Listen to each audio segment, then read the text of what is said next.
case briefs, and so much more. LS Data's got what you're looking for.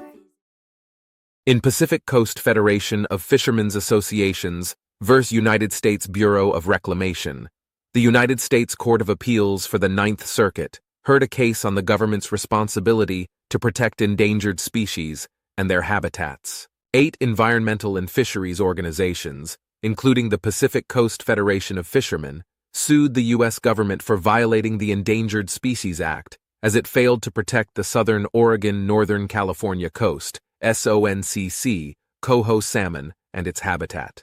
The district court upheld the government's short-term measures, but was appealed.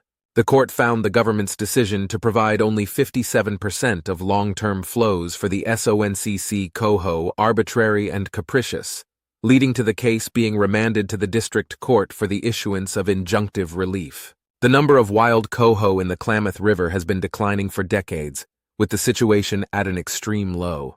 The court ruled that flow level reductions for phases 1 and 2 were arbitrary and lacked analysis of the effects on the species. It deemed the Bureau of Reclamation's decision to provide only 57% of long-term flows arbitrary and remanded the case, calling for injunctive relief reflecting the species' short life cycle. The court emphasized the need for the best scientific evidence to ensure proper implementation of the Endangered Species Act. Case briefs, and so much more. LS Data's got what you're looking for. Visit lsd.law, elevate your mind.